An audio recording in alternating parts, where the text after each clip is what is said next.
Hello, and welcome to Denton's Tales of the Viking Age. And very appropriately, I am wearing my Icelandic hat. Now, in this video, I'm going to talk about the Nornir. The Nornir, plural, or Norn, singular, are demigoddesses, if you like, in Old Norse belief. The spinners of fate. They who sit beneath the great tree of life, Yggdrasil, spinning the destiny of the human race, deciding if one's life will be good or bad, or even ending it by cutting your thread. They are often referred to as the three spinners or the weavers of fate and such like terms. Very, very romantic, very mysterious, and also very wrong. Like so much about the Old Norse and their world, that is a misconception. And in its case, it may be based on what could be later interpretations influenced by other beliefs. But there's no real basis for it in Old Norse belief. And in fact, it actually goes contrary to all but one reference in the sagas and poems. And that reference is only in the context of how many Nornir there were. In actual fact, there weren't just 3 Nornir. There were quite a considerable number of them. In fact, they were all over the place, in fact. And they were not even all Norse. No, there were Nornir among other peoples mentioned in the sagas. They didn't all just sit beneath Yggdrasil, nor did they spin or weave anything. They carved it on wooden sticks, perhaps even onto the tree of life itself in some cases. And far from cutting your thread, I suppose they might just have broken your stick. So they should perhaps be called the carvers of fate. So, to put it simply, just about everything most people believe about the Nornir is incorrect. The number of them, what they did, where they did it, how they did it, and even who they were, is all based on misinformation. They are universally referred to, of course, as spinning or weaving, called the spinners and similar titles. I've said that myself sometimes because everyone understands it. If you called them the carvers of fate, people would go, what? But that idea of spinning or weaving fate on a loom isn't derived from genuine Norse belief. There's nothing in the Eddas, the Codex Regius, or anything else that directly suggests the Nornir had any connection with fabric, either spun or woven. Though there are words used sometimes that have a connotation with that, but they don't indicate it as such directly. The only direct reference to anything remotely cord or thread-like comes in the poem Volspaw in the Poetic Edda, and retold by Snorri Sturluson in his Prose Edda, where it is said that 3 Nornir attend the birth of the hero Helgi. The Nornir, of course, would attend the birth of a child to decide its destiny in life. And they take what are referred to as golden bands of some kind, which I suppose really could be anything at all, and they stretch them far out to the corners of the land he will one day rule over. There is, however, a mention of weaving destiny in one of the sagas, but not by the Nornir, who are supposed to do that, but by the Valkyriur, or the Valkyries in English, who are supposed, of course, to pick up dead guys off battlefields and take them up there, which I'll come to later. The idea of 3 women using thread or cords to control fate was probably a later concept, most likely having its origins in ancient Greece, presumably attaching itself somehow to the beliefs of Scandinavia in later years. In classical Greek mythology, there were 3 women, and they did spin. They were called the Moirai, who are often referred to in English as the Fates, white-robed controllers of destiny. And there are equivalents of them to be found in other cultures that have their origins in the Proto-Indo-European culture. They controlled what could be called the mother thread of life for everyone. Mortals and gods alike, even the gods of Olympus, had to submit to the Moirai, with the possible exception of Zeus, who wasn't really very fond of being told what to do by anybody. And they ensured that the fate or destiny allotted to each person ran its course unhindered. There were 3 Moirai. And that number is important as it relates to the Nornir, as they are usually seen, since that seems to be where the idea of just 3 of them originated. And the Moirai were Clotho, the spinner, who actually spun the thread of life itself from her distaff onto her spindle. To the Romans, who of course took the Greek gods and made them Roman ones simply by changing their names, a bit like Hollywood, she was Nona, meaning the ninth, originally being a sort of fertility goddess, I suppose, who mothers-to-be called upon in the ninth month of pregnancy. Then there was Lachesis, the allotting one, she who measured the length of thread each person received with her measuring rod. The Romans knew her as Decima, meaning the 10th. And lastly, there was Atropos, the inevitable one, and her duty was to choose the manner of each person's death and the time it would come, whereupon she would cut their personal life thread with a pair of shears. The Romans called her Malta, the dead one. So it is from the Morai that the Norns of Scandinavia seem to get both their number and the idea of a thread or cord of some kind as controlling people's fate, and the cutting of it when that person's lifespan was finished. And even a very similar way in which they are named. You know, this is hardly a coincidence. The three principal Nornir in Old Norse belief, the named ones, are Urdur, or just Urd, Verdandi, and Skuld. And the latter is also referred to as a Valkyria, or Valkyrie, as is the singular form in English. One poem saying that Valkyria come from far and wide, Skuld held a shield.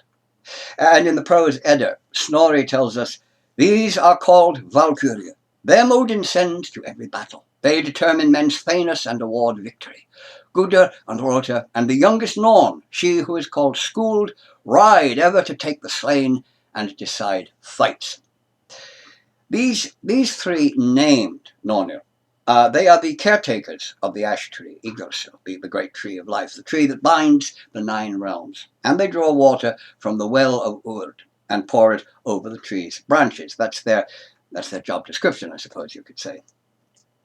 In the poem Volspor from the Poetic Edda, we are told that the Nornir are virgin women possessing much knowledge, who carve the fate of men on what are apparently sticks of wood. They cut on a stick, we are told. And they lay down the law and choose the lives and fates of men. There's no mention of spinning or weaving on a loom.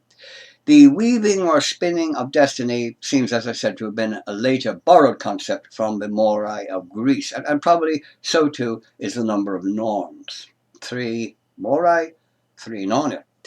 It is stated in Volspor that there are 3 Norns, and they are named, and Snorri repeats that in his prose Edda, though it doesn't go into any great detail about it.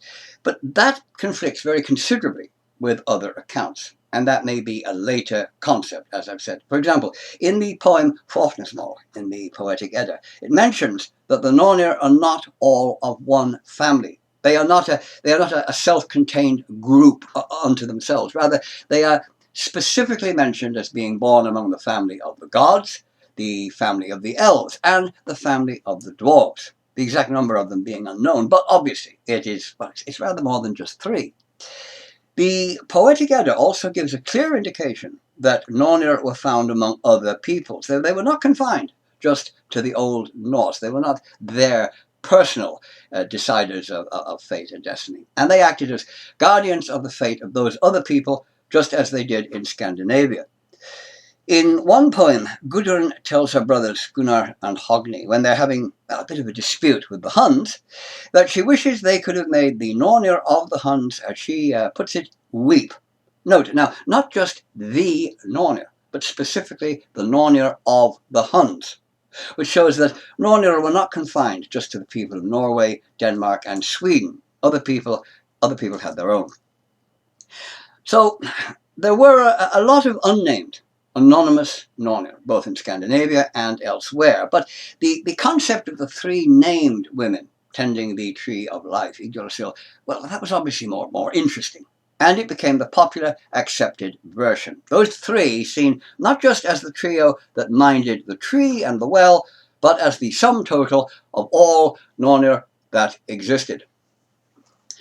Of the 3 Yggdrasil-minding Nornir, Urd, Verdandi, and Skuld, Urd seems to be the principal one. She is often mentioned on her own without the other 2. She could act independently from her sister Norns. And of course, the well from which the great tree of life is nourished actually bears her name. It is referred to as the Urdabrunn, the well of Urd, not the Nornirbrunn, the well of the Nornir. And whenever just one of them is individually mentioned, it is always Urd, which would seem to establish her primary role, the leader of the trio, if you like. A variation of her name, deriving from the same root, also became used for the actual concept of fate itself, becoming the Anglo-Saxon word weird, meaning fate or destiny. Anyone who's familiar with Bernard Cornwell's excellent and superbly researched novels called the Saxon Stories, which have been made into quite a good television series, The Last Kingdom, will recall the hero, Uhtred of Bebbanburg's frequent use of the phrase Weird bid fularad, destiny is all. First blood or to the death? Kind of says it all the time. Urd herself is sometimes called by that name, but that isn't correct. It's an Anglo-Saxon word rather than an Old Norse one, and it is not her name. It simply derives from the same root, as does in fact the modern English word weird, meaning odd or peculiar. Now, as to names, even the way the three Nornir are named has similarities with the Morai, indicating that they control past, present, and future. They influence time. The Morai have the spinner, the allotting one, and the inevitable one. The first produces what will be, the second relegates the time of it in the present, and the third concludes it, what is going to happen, what is happening, and what has happened, and then ends. Basically past, present, and future. Now, how does that compare with the three Nornir? School's name means something like what shall be, what should happen. Verdandi means what is coming into being, what is happening now, while Urdur is the past, what has happened. Again, past, present, and future. It seems to be hardly a coincidence that there are three Morai who control past, present, and future, and three Nornir who also control past, present, and future. A link between the two does seem pretty obvious, especially given the fact that early Norse belief so clearly shows there to have been a very considerable number of Nornir spread among various groups and even among various countries. Now, I've mentioned how Nornir would appear at the birth of a child and decide its fate in life, and then watch over it. And the outcome of that could often depend on the personality of the individual Norn herself. They were not always completely impartial. See, because she could project her own personality into the child. Now, if you were lucky, your life was mapped out by a nice Norn, and you would prosper, and you would live happily ever after, sort of thing. But if you weren't, and your particular Norn was really a bit of a shit, well, things might not work out quite so well for you. Now, that was clearly a way of explaining why some people were lucky in life and prospered, while others were unlucky and didn't. In the poem Regnsmál from the Poetic Edda, Loki meets a dwarf named Anvori, who is a fish. Yes, he's a fish. Now, I don't mean he's just a small fish. He is an actual dwarf, but he is living as a fish in a pond. Yes.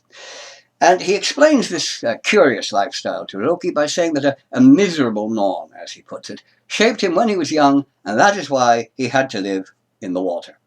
Now, Loki, being Loki, I'm sure was saying to himself, why didn't I think of that?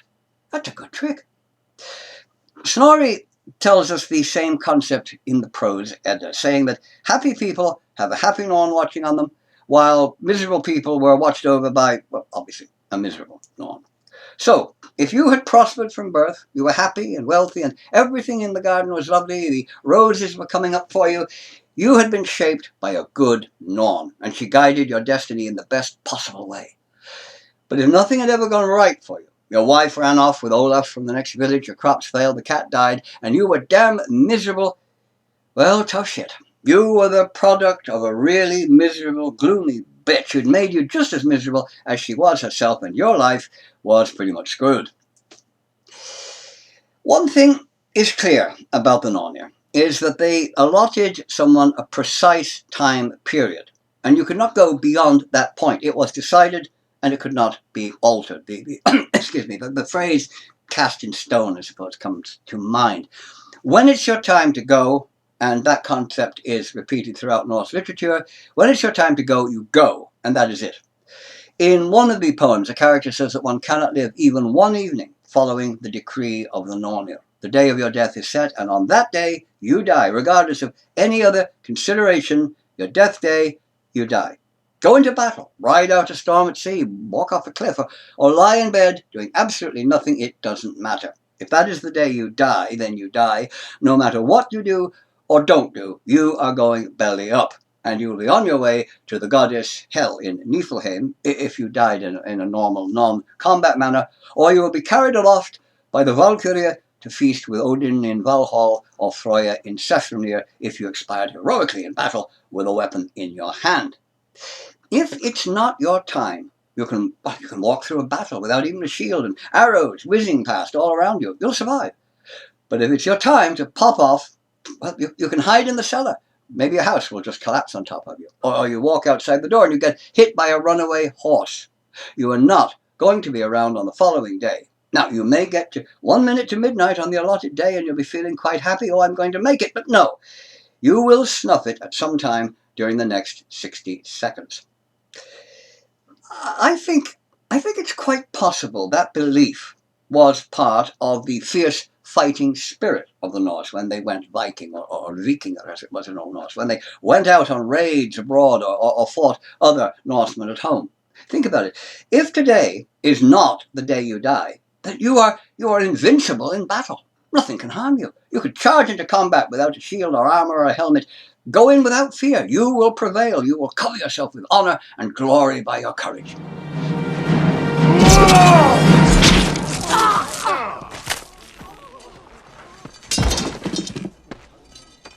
But if it is your day to die, then die you will, regardless of whether you fight bravely or you just turn chicken and run away. So you may as well fight with all the ability and strength you have. Die with honor and be remembered for your mighty prowess in your final battle. Either way, you will fight to the maximum of your ability. And you will fight without fear, because what will happen regardless of what you do, hero or coward. It's all the same. That seems to make sense to me, at any rate. There is an interesting question regarding all that. One I haven't actually seen mentioned really by anyone, and that is the warriors taken to Valhall or to Sefronir to feast with the gods. Was their death day set by the Nornir or decided by Odin, overruling the Nornir?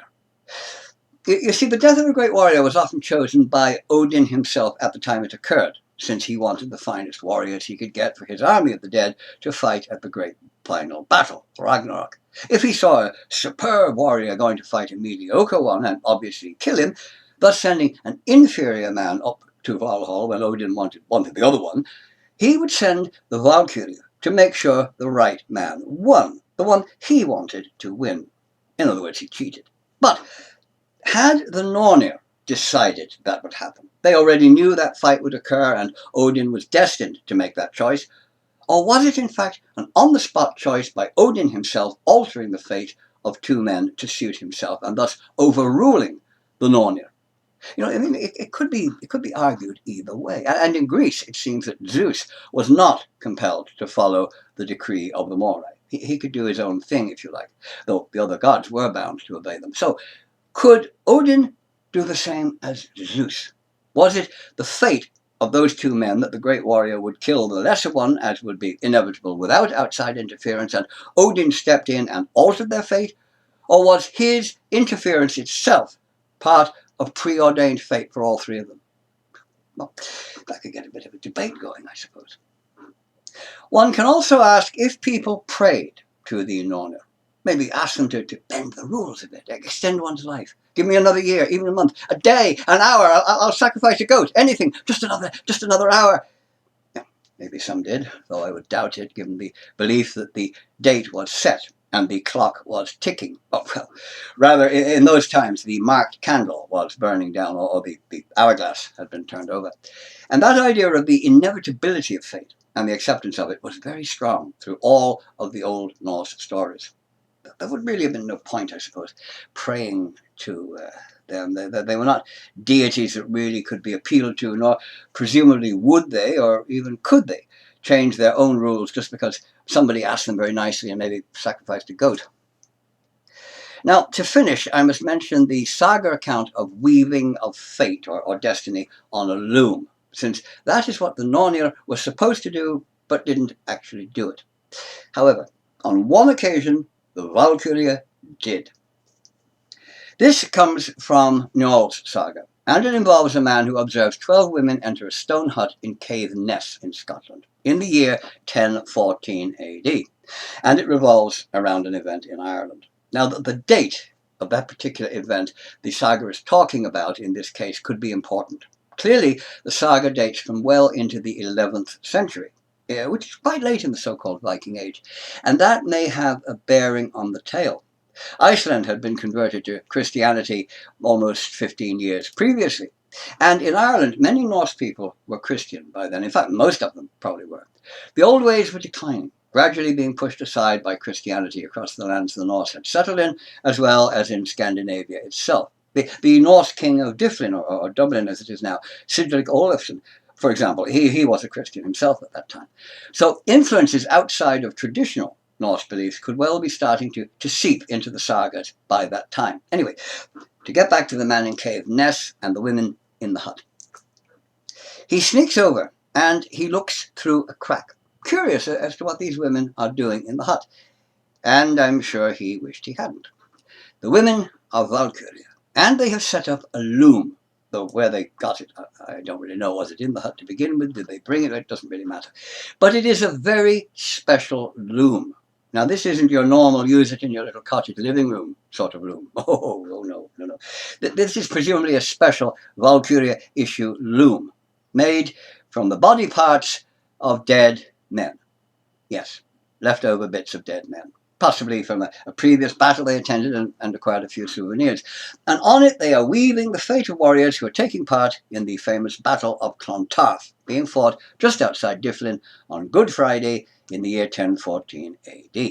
Now they're greatly enjoying themselves. They're having a rare old time, apparently, gleefully weaving away, deciding the destiny of the warriors on their deceased man-bits loom, using severed heads as weights, intestines for the warp and weft, and a sword for the shuttle, blood-covered spears for spindles, and arrows for reels. And they're singing happily to themselves a cheerful little ditty that went as follows. How awful it is to be without, as blood-red wrack races overhead. Is the welkin gory with warriors' blood, as we Valkyria war songs chant it? Yes. When they're finished, they tear the resulting, whatever you want to call the undoubtedly rather messy and soggy result of their efforts, into 12 pieces, each woman taking one and saying, "Start we swiftly, with steeds unsaddled, heads to battle, with brandished sword," before mounting their horses and riding off, 6 of them going north, the other 6 going south. But why in Cave Ness deciding anything about a battle in Ireland? You know, Cave Ness is, of course, in Scotland, and just about the furthest point in Scotland you can actually get from Ireland without falling off into the North Sea. Getting any further from Ireland would require a boat. If they'd gone to the Hill of Howth in Dublin Bay, Clontarf would have been right below them, a couple of miles away. But they didn't. They went off to Scotland. Then they ride off north and south, presumably to do their dead warrior collecting thing on the battlefield, since they do mention hensing to battle. But Clontarf is southwest from Scotland, so you could say they all went in the wrong direction. So that is the mention of weaving as it relates to fate, not having anything to do with the Nornir. Which brings us to the end of this look at those women who decided just how lovely, or indeed how shitty, your life was going to be back in the Viking Age, and how long you had to enjoy it, or otherwise, as the case might be. So, all that now remains is for me to say farewell. Goodbye until next time. I hope you enjoyed this little talk, that you didn't actually fall asleep during any of it, and that you are excited and thrilled and waiting for the next installment of Denton's Tales of the Viking Age. Until then, goodbye for now. Until next time.